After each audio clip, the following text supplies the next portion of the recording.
అందరికీ నమస్కారం. ఈనాటి కథ గట్టెక్కిన కష్టం. వత్సల తల్లి ఆమె 10వ ఏటనే పోయింది. తండ్రి మరో పెళ్లి చేసుకున్నాడు. సవతి తల్లి వత్సలను రాచి రంపాన పెట్టేది. వత్సల ఇంటి చాకిరీ అంతా చెయ్యటమే కాక అడవికి పోయి కట్టెపుల్లలు కూడా ఏరుకురావలసి వచ్చేది.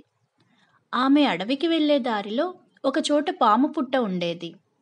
ఆ పుట్టలో చెయ్యి పెట్టి పాము కాటు తిని చచ్చిపోదామని ఆమెకు చాలాసార్లు అనిపించింది. కానీ ఆమె అలా చెయ్యకపోవటానికి కారణం ఆమె తమ్ముడు. వాడంటే వత్సలకు ప్రాణం. వాడి మీద ఆమె ఈగను కూడా వాలనీయక వాడి వాటా దెబ్బలు కూడా తానే తినేది. తాను చచ్చిన మరుక్షణం తన తమ్ముణ్ణి సవతి తల్లి ఏ భూస్వామి దగ్గరో పాలేరు పనికి కుదుర్చుతుందని వత్సలకు తెలుసు. అనుకోకుండా వత్సల తండ్రి కూడా చనిపోయాడు. ఇక తమ జీవితం కుక్కల కన్నా హీనమైపోతుందని వత్సల గ్రహించింది. ఆమె అనుకున్నట్టే సవతి తల్లి వత్సల తమ్ముణ్ణి పెద్దరెడ్డి ఇంటి దగ్గర పనివాడుగా కుదుర్చింది. వత్సల ఈ ఏర్పాటుకు ఒప్పుకోక వాడికి 10 ఏళ్ళైనా లేవు. పనేం చేస్తాడు? వాణ్ణి చదువుకోనియ్యి అన్నది సవతి తల్లితో. 10 ఏళ్ళు లేకపోతేనేం 25 ఏళ్ల మనిషి తిండి తింటాడు. అంతా తింటూ కూర్చుంటే ఆర్జించిపోయటానికి మీ అయ్యలేడు అన్నది సవితి తల్లి. నా తమ్ముణ్ణి నేను పోషించుకుంటాలే. అడవిలో ఇంకో 2 పుల్లలు ఎక్కువగా తీసుకొచ్చి అమ్మితే ఒక ₹1/2 దొరక్కపోదు అన్నది వత్సల. సవతి తల్లి ఇందుకు అభ్యంతరం చెప్పలేక ఇంటి పని ఎగ్గొడితే మాత్రం ఊరుకునేది లేదు అని వత్సలను హెచ్చరించింది. వత్సల ఇంటి పని చేస్తూ అడవి నుంచి మోయలేనన్ని కట్టెలు తెచ్చి ఊళ్ళో అమ్ముతూ వచ్చింది. ఇలా కొన్నాళ్ళు గడిచింది. సవతి తల్లి తన నగల కోసం లోగడ పెద్ద మొత్తం అప్పు చేసింది. వత్సలతో పాటు ఆ అప్పు కూడా వదిలిపోయే అవకాశం ఆమెకు లభించింది. ఆమె ఒకనాడు వత్సలతో, వారంలో నీ పెళ్ళి. నీ అయ్య తాగుడుకు ఊరు నిండా అప్పులు చేసిపోయాడు. నిన్నిచ్చి పెళ్లి చేస్తే వరహాలయ్య 2000 ఇస్తానన్నాడు. ఆ డబ్బుతో అప్పులు తీర్చి హాయిగా ఊపిరి పీల్చుకుంటాను అన్నది సవతి తల్లి. ఆ మాట వినేసరికి వత్సలకు మూర్ఛ వచ్చినట్టయింది. ఆ వరహాలయ్య రోగిష్టివాడు. ఆ రోగిష్టివాడితోనా నా పెళ్ళి అని వత్సల ఆశ్చర్యంగా అడిగింది. నువ్వు అందాల రాసివా?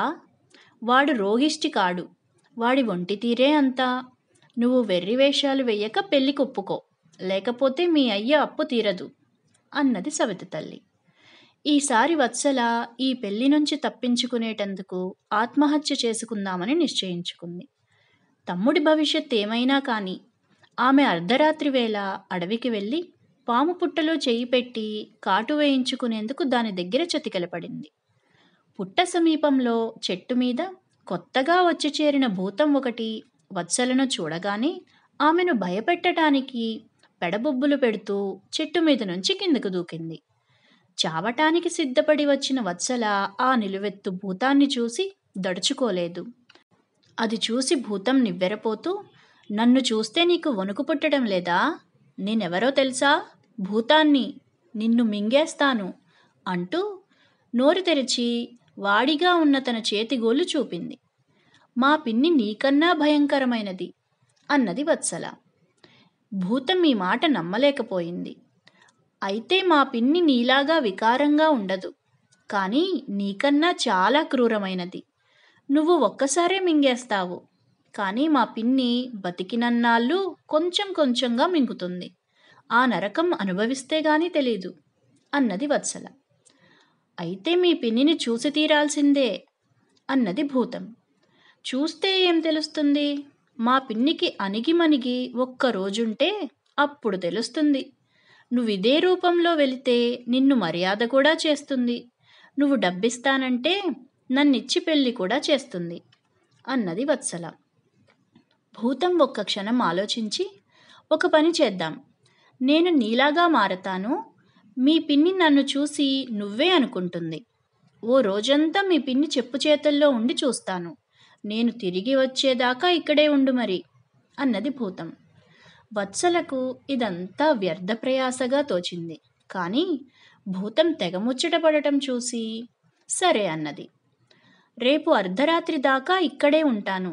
నువ్వు మాత్రం తప్పకుండా రావాలి అన్నది ఆమెతో. భూతం అచ్చు వత్సలలాగా తయారై వెళ్ళిపోయింది. వత్సల రోజంతా అడవిలో స్వేచ్ఛగా తిరిగి సాయంకాలానికి భూతం ఉండే చెట్టు దగ్గరికి వచ్చేసింది. చీకటి పడబోతుండగా వత్సల రూపంలో ఉన్న భూతం ఏడుస్తూ తిరిగి వచ్చింది. అప్పుడే వచ్చేసావేం అని వత్సల ఆశ్చర్యంగా అడిగింది. ఇంకా ఒక్క క్షణం కూడా ఆ భూతం దగ్గర పని చేయలేను. పగలంతా ప్రాణం తీసేసింది. వీపు మీద చింతబెరకలతో కొడుతూ ఇంటి పనంతా చేయించింది. ధాన్యం దంపించింది. పెరడు తవ్వించింది. కడుపు నిండా భోజనం కూడా పెట్టలేదు. రాత్రంతా నూకలు విసరాలట. నా వల్ల కాదు. ఒప్పుకుంటాను, భూతాల్లో కూడా మీ పిన్నిలాంటివి ఉండవు. ఎలాగో ఆమె కళ్ళు కప్పి ఇలా వచ్చాను అన్నది భూతం. భూతం మాటలు ఇంకా పూర్తి కాక పూర్వమే వత్సల సవతి తల్లి చింతబరిక పట్టుకొని అక్కడికి వచ్చి, నాకు తెలుసు పని ఎగ్గొట్టి ఇక్కడికి వచ్చి కూర్చుంటావని. దొంగదానా, ఇంటికి పద అన్నది.